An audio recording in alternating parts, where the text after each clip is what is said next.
sorry it's been so long since I posted. I've been super busy with work. But I'm glad to be back today, and I know you guys want to see longer videos. I'm going to try my best.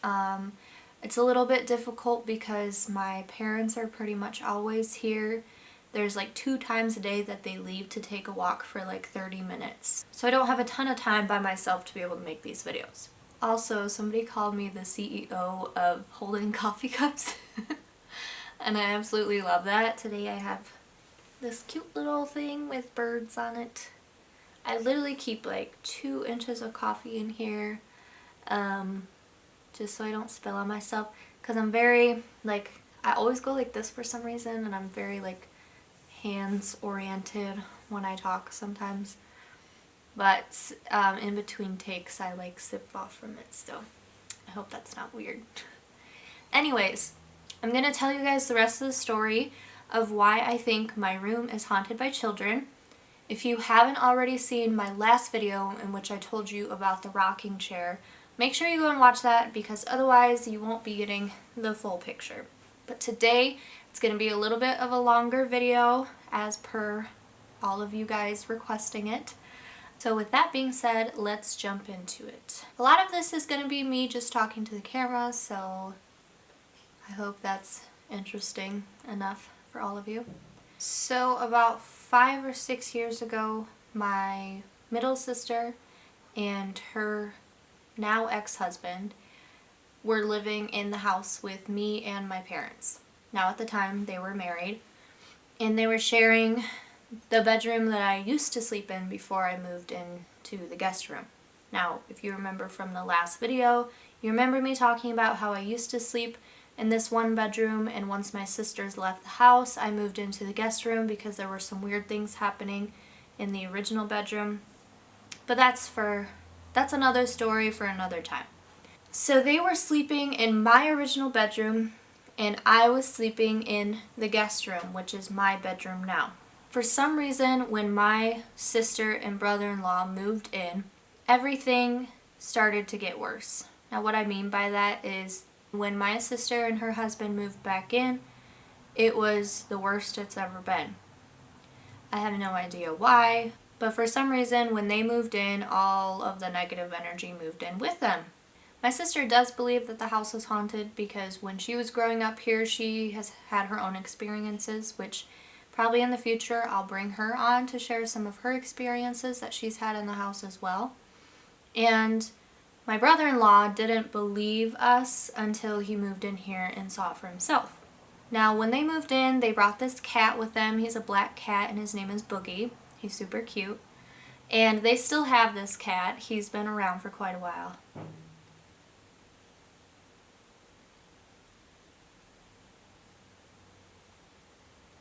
And leave. Anyways, my sister,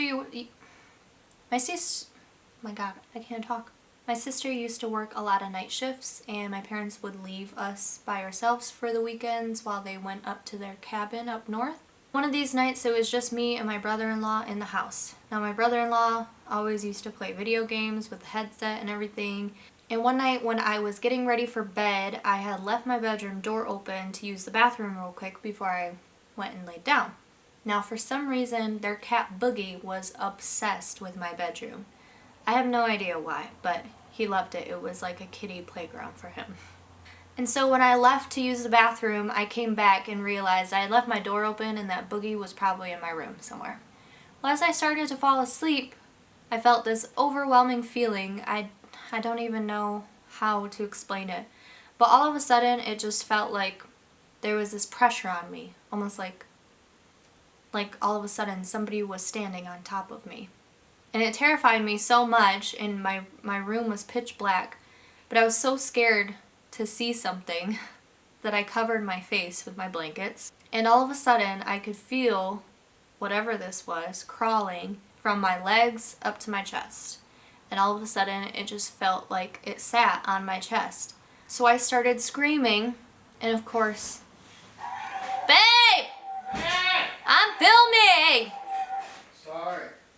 So all of a sudden I just felt this immense pressure on my chest, and it scared me so bad that I started screaming bloody murder. And of course, my brother-in-law is in the next room with a headset on playing video games, so I'm screaming and screaming and screaming his name nonstop to get his attention because nobody else was home.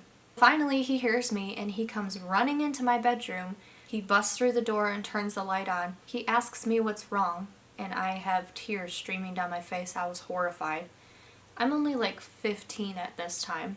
And the first thing I ask him is, "Where's Boogie? Where's the cat?" His response was, "Boogie's in bed with me, why?" And I instantly grabbed all of my covers and I said, "I'm sleeping in the living room tonight." The logical side of my brain wanted to say, of course, Boogie's in my room, he's obsessed with my room, so for that 2 minutes that I left my door open, he must have crawled in here, and he jumped on the bed and was crawling up to me. But as soon as I heard him say that the cat was in bed with him, my heart sank, because I know what I felt. I was so confident in what I was feeling that I didn't want to sleep another day in that bedroom. And come to find out, when I explained to my sister and my brother-in-law why I didn't want to sleep in my bedroom anymore, they had told me that they were also experiencing really weird things in their own bedroom. So they actually joined me out in the living room. So at this point, all three of us are sleeping in the living room together because we're so scared to be sleeping in our rooms alone. And I know that sounds crazy. Literally, like, I was 15, my sister was probably 23 at the time, her husband around the same age. Like, grown adults sleeping in the living room on the floor with me because they're scared of the house. So this isn't just me going crazy thinking that something is happening when it's all in my head. They were so convinced that what I was telling them was true because they were experiencing it themselves that they decided to join me in the living room out of fear of what was going on in their bedroom. And once we were all sleeping in the living room together, that's when I started to hear the stories that they had to tell about some of the experiences that they were having in the house. So needless to say, we're all sleeping in the living room together. And during this time, of course, we also had some very strange experiences, which is something I'll have to get to in a future video. But because I wasn't in my bedroom, I would only go into my bedroom to change my clothes because I still had my closet in there. My closet is covered by these huge mirror sliding door type things, which I'll show you. And they're as high as the ceiling. Now, I cannot touch the ceiling in my bedroom, obviously. But they go as high as my ceiling, and that's important for what I'm about to tell you. Of course, I'm still sleeping in the living room with my sister and my brother-in-law, and I had to go into my bedroom in order to get some clothes out of my closet. Back then, my room didn't have, the wiring was weird in my bedroom, so some of the outlets didn't work. The only outlets that work were the outlet in the middle of the room that ran the TV and the outlet inside of my closet. So I didn't have any light in my room, and I couldn't really plug in any lamps because all of the outlets were taken by like the TV and my phone charger and stuff like that. So what I had was some like white Christmas lights strung around the entire room so that it would light it up enough for me to be able to see. And I used to plug those into my closet. I go in there to change my clothes. I plug the Christmas lights into the closet. And as I'm looking through my clothes, I see at the very top of my mirror, like literally right underneath the ceiling, I see handprints all over the top of my mirror. Of course, the first thing I do is call my sister in there so she can see it herself and make sure that I'm not going crazy. And once my sister comes in, I show her, and of course she's freaked out. She puts her hand up to the handprints, and we realize that these aren't just like normal handprints. They're children-sized handprints all over the top of my mirror. My sister instantly burst into tears. It scared her to the core. And it just verified even more that, like, okay, we're sleeping together in the living room from now on. So that's what we did. Now fast forward a few years, I'm married. My husband and I are living back at home with my parents to take over the house. And we've been living here since, I want to say we've been here living back in the house since August of 2017 because we've waited 2 years for my dad to get his disability, and then they're going through the retirement process, and then they're going to be moving like I've explained in other videos, and it'll just be me and my husband taking over the house once they leave. So back when we first moved in, we had adopted one of our dogs, and with her coming from a shelter, she had fleas. And our bedroom was really bad, of course, because our dog slept in there with us. And to try and get rid of the fleas, what we ended up doing was we closed the entire room down and we slept in the other bedroom. And what we did before we closed the room off was we sprinkled DE everywhere, which I don't know if you know what DE is, but it's kind of like a white powdery substance, almost like flour, and it's supposed to, I guess, it's supposed to help kill fleas that hide in like the cracks of your wood floors and stuff like that. You're supposed to leave it on for like a certain amount of time, but we wanted to make sure that they were actually dead, because at this point we had tried everything to get rid of the fleas. So after we sprinkled the DE everywhere, we closed off the room, and we did not go back in that room for probably 2 to 3 weeks later. Now, we go back in the bedroom and we open the blinds. You know, we kept it dark in there because nobody was in there. And we were vacuuming everything up and getting it ready for us to move back into that bedroom. We had to take all of our clothes out and everything to try and get rid of the fleas. We had to wash everything. Our first night back, I turned on this like neon fluorescent light. It's a cute little green cactus. I turned it on and I saw handprints right above our bed. And like I said, we haven't been in this room for 2 to 3 weeks, almost a month, that we didn't go in this bedroom.